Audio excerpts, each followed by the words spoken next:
But I mean, if they do want to offer me that $40 million, like I'll go back to school. How do you get $10 million? Where's my $10 million? $10 million for Carson Beck. There is so much money in the world of college football NIL that a top NFL draft pick in Travis Hunter is regretting his decision on joining the NFL draft. Well, maybe not in totality, but he's definitely calling out Carson Beck for having way too much money for being a basically mediocre quarterback. So let's really get into deeper of that. We're just going to listen to him kind of talk about that $10 million supposed deal from Carson Beck. We're going to hear about what Travis Hunter did with his NIL money and how he kind of repurposed it for Colorado, and then listen to Deion Sanders and then go deeper into these big money claims because Quinn Ewers has some $8 million deal on the table that he's given up. So please enjoy these videos. If you do, leave a like, dislike if you don't like it, subscribe if you enjoy college football content. Let's go right into it. But I mean, if they do want to offer me that $40 million, like I'll go back to school. It's no brainer though. Where's my $10 million? Right. Shoot. You need 40. How's all these people getting this much money, bro? Like this NIL market seems like it resets every 4 months. Hold on, let me go test it out, bro. I'm finna go test it out, bro. Let me go back to college. I'm going back to college, bro. Let me see if I can get me $100 million. Want to see what your NIL value is? Yeah, let me see my NIL value, bro. Let me see if I can go back and win another Heisman, and because $10 million, I ain't make that in college. Right. Let me negotiate. Let me go get on the phone. Hey, Travis, I want to hit the. See what they say. Yeah, let me go hit the portal right quick, bro. $10 million, bro. Yeah. I mean, it's not accurate. I know that, but like, still, like, bro. Right. $10 million, bro. If I made $10 million, if I made $10 million in college, boy. Travis have a yacht. $10 million for Carson Beck. Hey, man. Get your money, man. That's all I'm gonna say. Get your money back. Yeah. I'm happy. Rick George, Rick George. Rick George, come on, man. Answer the call, man. Bring him back. Bro, $10 million? Bro, that's a lot of money. Now, and homie at the bottom, he said it without saying it. He said, $10 million for Carson Beck. I'm not going to say nothing, but $10 million for Carson Beck.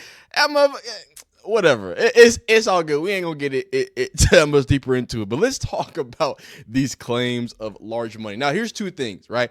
Do not think that Travis Hunter didn't have plenty of NIL money to get. But again, and we talk about this channel before we even go deeper, understand that NIL and NIL, I know they're two different things, but people conflate them, and people think I conflate them. I don't conflate them. When I say them, you just got to know what I'm talking about. When I say NIL money and I say from a school, I'm talking about a collective, right? If I say NIL deal, then that means I'm talking about a deal with a company. Now, this report, of course, is wrong, but it's this one we talked about when Carson Beck went to Miami. So Carson Beck has secured nearly $10 million in combined NIL deals in the past 12 months. So again, this is weird reporting because in the past 12 months, if this was January, then that means he would have signed two deals, right? He would have signed his deal for, he would have been finishing up his deal for his other year at Georgia, right? And then he would have been signing his new deal at Georgia, and then they combined that with all his other NIL stuff, and they said 10 million, near 10 million, which really what it is he just got a $4 million deal, right? And as you see, he's toppling over C.J. Stroud, Jaden Daniels, making more than Anthony Richardson, more than Bryce Young. Crazy to think about.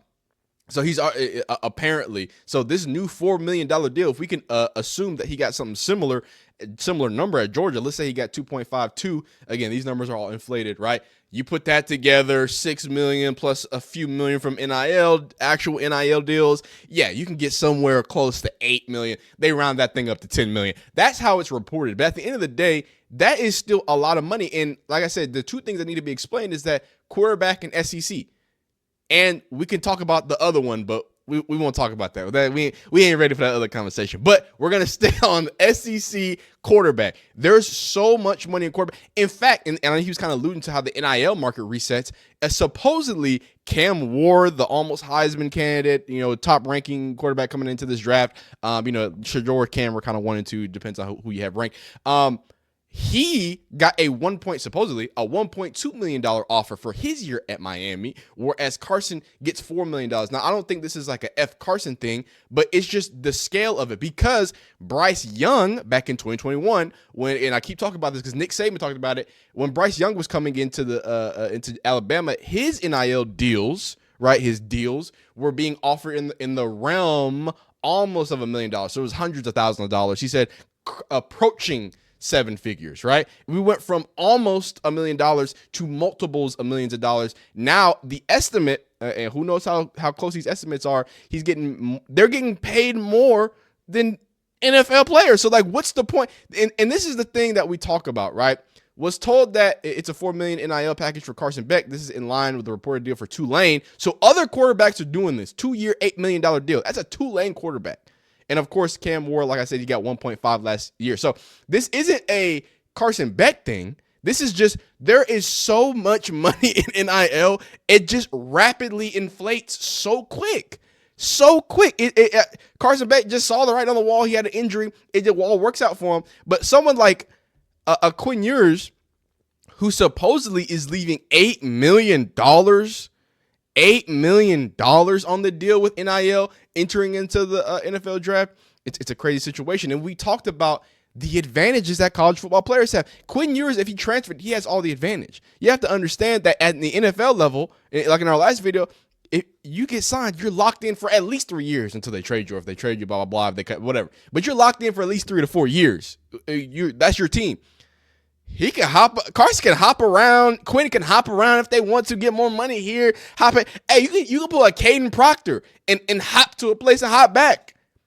It's just so crazy that like people have to really think about, is Quinn Ewers regretting his decision to enter the draft? Is Travis Hunter, look, now it's different for Travis Hunter. Let's remote it back to Travis Hunter. Travis Hunter's a little different. He was just talking to school. Look, this is what, you know what I'm saying? This is what Travis Hunter he receives was doing. No NIL from the collective. And he's one of the biggest donors to the collective, meaning he's paying a lot of other people's NIL on his team. So he's actually paying a all lot of of the guys on the endorsements team. he gets, he lives off his endorsements and then contributes his endorsements money back to the NIL to help them field the team. He's paying at least 10, 15 guys NILs on the team, like from his pocket. What a stud! What an He's absolute donating stud of a human his being. own money, like. And I was gonna say that before on the show. And Travis was I'm right. glad you did. That's big time.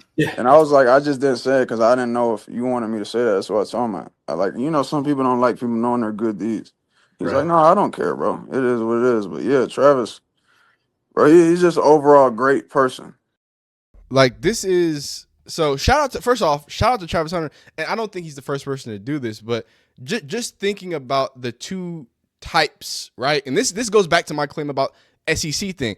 There are not many SEC collectives that need their players to donate to their NIL deal, right? Colorado is don't get it twisted, it's a historic what's it called? It's a historic program, right? And it also it has great alumni, XYZ. So I'm sure they have money, but to compete with Alabama, to compete with Georgia, to compete with Miami, to compete with some of these, as Kirk Herbstreit likes to say, small southern schools, and even the northern schools, Ohio State's, Notre Dame's, and Penn State's, with their boatloads of cash. Well, Penn State, they say they're broke, so whatever. Like, it's levels. I hate to quote everybody's favorite French fry in the pool, man, but it's levels to this. Like, it really is. Like, Colorado has a bunch of money, but Travis Hunter is still paid for 10 to 15 people. So that, it goes back to it. You're not a quarterback, Travis. You're not in the SEC. So that collective money, you had to help it. And shout out to him for doing that. But that just shows the two different scales in the wildness and why we need to have some type of regulation. How can you have one area where someone is donating on his NIL back to the collective and paying his own players, and then you have Carson Beck getting $8 trillion at Miami? Ain't nobody in Miami that got to pay for nobody else's. In fact, y'all remember Cormani McClain? Cormani McClain because I'm not sure what they're going to do next year because they're cutting the roster, had a walk-on deal that was paid out through not the academics. He paid his scholarship or his academics and what he was needed through NIL deals from a collective. It gets nasty, man. Them boys got money. But let's see where Travis Hunter and Shedeur kind of ranked by that from the eyes of Deion Sanders. And then after that, I think we're going to close it out and then keep it moving and then close things out here. But let's see what Deion has to say just about them being top tier earners here. And that are the highest NIL earners in the country. Yeah. And one thing you need to know about both of our kids, they hadn't received the dime from the collectors. Yeah. What they getting is because they bought. Yeah, it's real deal. It's real deal. Yeah. I'm just happy the character of our guys, not only those two, but the rest of our teams. Our kids, we want them to be compensated. We want them to be happy. We want them to be comfortable. But they don't come here for no bag. No. They come here for the ball. They come here to play this game and to learn and to become better young men. They're not coming here because, they get a check. Yeah. We don't get down like that. That's not, if that's your thought process, this ain't gonna work. Like, don't come here. And we have two young men that are the highest. And again, it's so funny because this talks about multiple points that we're talking about in this video. When we go back to the whole Carson Beck getting overpaid or Travis Hunter, but I think that we can sit here and get mad that Carson Beck's making this money and say, oh, he's mid, he's this, he's that. Look, Carson Beck's a good quarterback. He has an NFL level floor. He's gonna be okay, right? So let's spare being mad at Carson Beck and whatever, Beck and jokes, even though the Timmy jokes are funny. Let's spare those jokes. The real issue and the crux of this is the rapid succession of NIL money. Like I said, Bryce Young, who is in the NFL, almost got $1 million in deals. I'm sure he got $1 million deal at some point in Alabama. But you know what I'm talking about. Coming out, whatever. We're talking about almost $1 million deal. And forget Carson Beck, forget Travis Hunter. Let's talk about someone who hasn't even played football yet, and Bryce Underwood with his supposed $13.5 million deal. Now, apparently it's over 4 years, but what does that really mean in a place where, transfer portal, there's no contracts. Nobody's locked down. So in my eyes, that's $13.5 million. I don't know what else to tell you. And he can go somewhere else and do that. And now we're going to have revenue sharing entering into it. It's going to get more confusing. It's only going to get more confusing and crazier for the world of college football. Hey, man, I hate to say it, but it's kind of hard to call it college football anymore, dog. I don't really think we're semi-pro football is a good time, right? It's a great time. We're going to still enjoy it. Hopefully some parity is added, but this money is making my head spin, man. But y'all, hey, leave a like on this video if you like it, dislike if you don't like it, subscribe if you enjoy college football content coverage and everything else in between, man. Comment down below who deserves the big NIL bucks, and we'll see you next time.